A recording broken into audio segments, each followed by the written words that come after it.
A eletricidade é o nome dado ao conjunto de fenômenos causado pela existência, interação e movimento de cargas elétricas. Ela é a energia derivada da energia potencial elétrica, ou a energia cinética. Esta forma de energia se manifesta no movimento de partículas carregadas na superfície de um material condutor. As partículas carregadas podem ser elétrons, prótons ou íons. Mas até ela se tornar o que é hoje, foi um grande processo, começando por volta de 600 anos antes de Cristo. Tales de Mileto descobriu a eletricidade com um atrito, usando um âmbar, uma resina fóssil e pele de carneiro, que assim conseguiu atrair as palhas e penas ao seu redor. Outro grande personagem que contribuiu muito com a eletricidade foi Nikola Tesla, que desenvolveu a corrente alternada.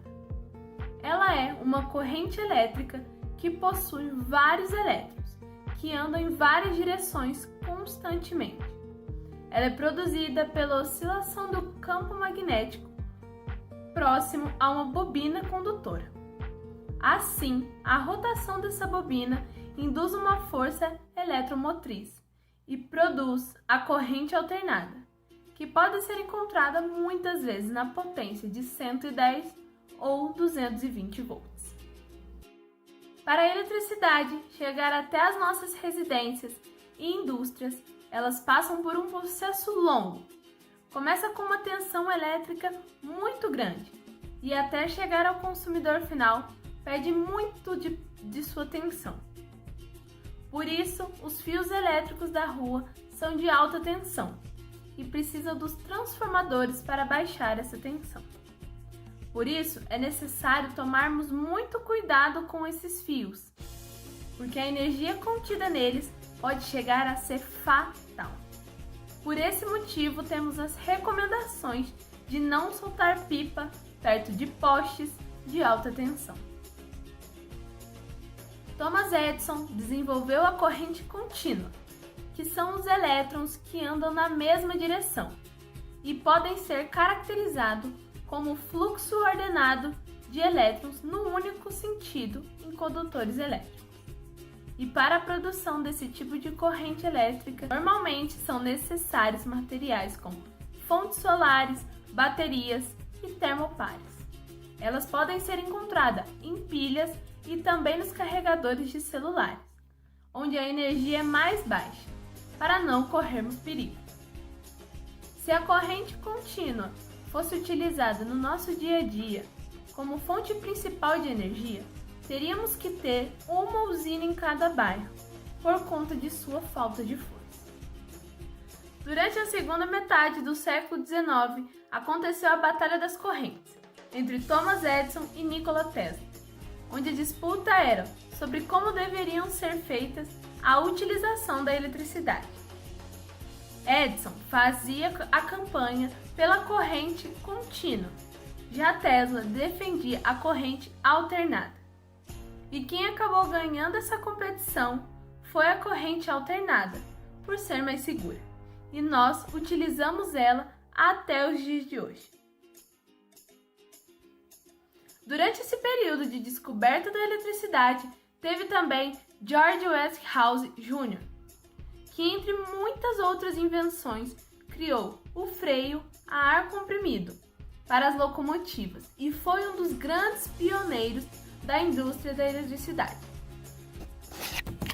Olá pessoal, meu nome é João Pedro e hoje eu vim falar para vocês sobre a escritora Mary Shelley e sua obra Frankenstein. Mary Shelley, nascida em Londres no dia 30 de agosto de 1787 e falecida em 1851. A escritora Mary Shelley, que só tinha 18 anos, teve a ideia para o livro em uma noite chuvosa na Suíça.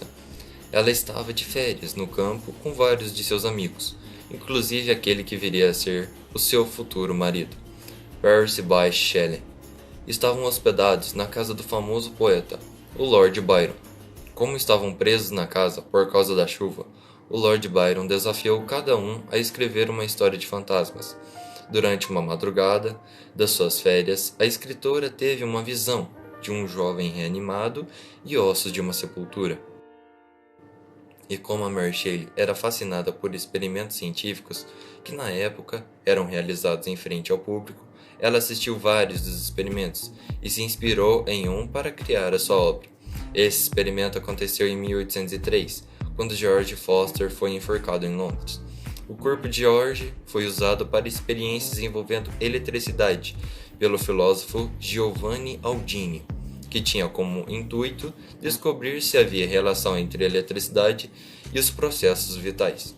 Um jornalista relatou que quando o cadáver foi exposto à energia, sua mandíbula começou a tremer e um olho chegou a abrir. A obra até hoje nos traz questionamentos éticos sobre como lidamos com a ciência e o comportamento moral. Como lidamos com o medo? O que é aceitável na ciência?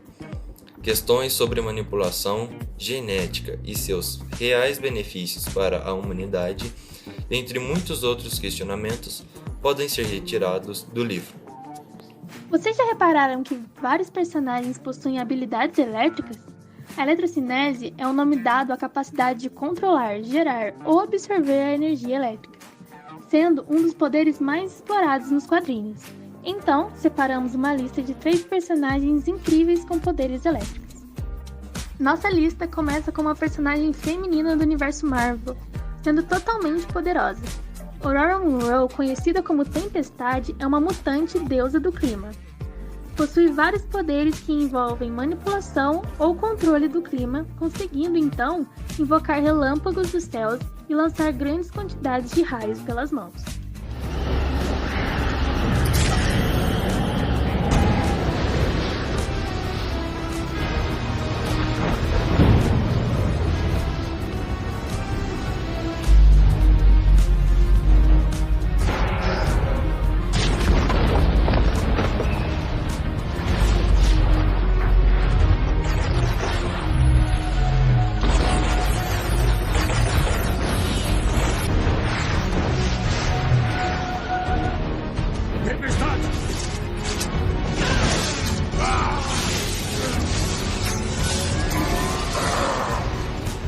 O deus do trovão não poderia ficar de fora.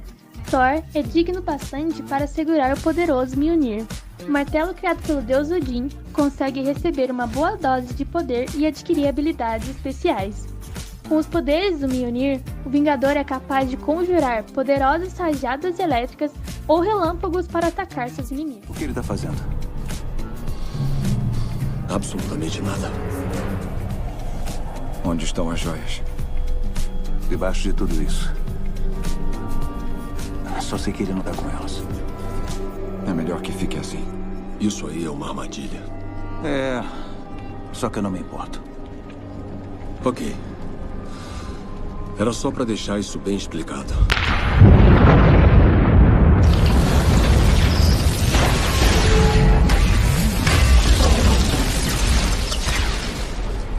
Vamos deixá-lo bem morto dessa vez. Nosso terceiro e último personagem é o Super Choque, que fez parte da infância de muitos, com seu incrível desenho. Virgil Hawkins faz parte do universo da DC Comics. O herói consegue gerar descargas elétricas e a manipular como quiser, conseguindo criar campos eletromagnéticos que o permite até mesmo flutuar com a ajuda de sua prancha.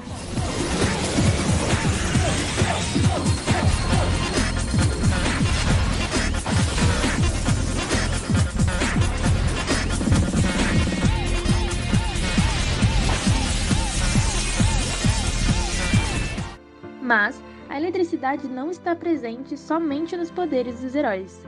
O filme O Grande Truque, dirigido por Christopher Nolan, nos mostra exatamente isso. O suspense se passa na cidade de Londres no século XIX. Robert Younger e Alfred Borden se conhecem há muitos anos, desde que eram mágicos iniciantes. Desde então, eles vivem competindo entre si, o que faz com que a amizade, com o passar dos anos, se transforme em uma grande rivalidade. Quando Alfred apresenta uma mágica revolucionária, Robert fica obcecado em descobrir como ele consegue realizá-la. O diretor e roteirista do incrível filme fizeram um ótimo trabalho e conseguem manipular o público literalmente de uma forma mágica. A presença da eletricidade no suspense está exatamente em seus truques. A temática da bobina de Tesla faz uma grande participação. Neste, o equipamento desenvolvido pelo físico ganha a possibilidade ficcional de fazer mágicas. Então fica aí a nossa indicação para vocês. E aí galera, hoje eu vou estar explicando o meu experimento, que é a bobina de Tesla, certo? Então para começar eu vou estar falando dos materiais que eu usei. Aqui dentro dessa caixinha tem uma bateria de 9 volts, um conector de bateria, um transistor, um resistor, fio de cobre tanto menor quanto maior aqui na base, certo? E a lâmpada. Então eu vou estar explicando como que esse procedimento funciona. Então juntando esses fios de cobre com a energia, a gente consegue criar um eletroímã, que junto com o transistor, que é aquela pecinha que eu falei, funciona como um interruptor, que fica ligando e desligando várias vezes, conseguindo assim gerar energia para a bobina e criando um campo elétrico aqui em volta da bobina. E com esse campo elétrico é possível acender uma lâmpada, sem nada, só de aproximar perto. Então vou mostrar aqui para vocês. Primeiro liga, né, a bobina para começar a gerar energia aqui em volta. Vou apagar a luz aqui. E quando eu chegar a lâmpada perto, ela consegue acender a lâmpada. Ops. Olha que legal. Só de chegar perto, a lâmpada acende sem precisar de nenhuma conexão nem nada. Quanto mais próximo da bobina, mais forte fica a intensidade da lâmpada.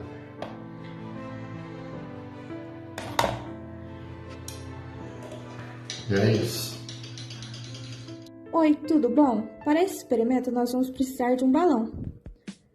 Você precisa esfregar o balão bem na cabeça. Dessa forma, os elétrons do cabelo começam a passar para a bexiga. Assim, o cabelo fica positivo, porque ele perde elétrons. E voilá! Olha que legal! É bem fácil e prático.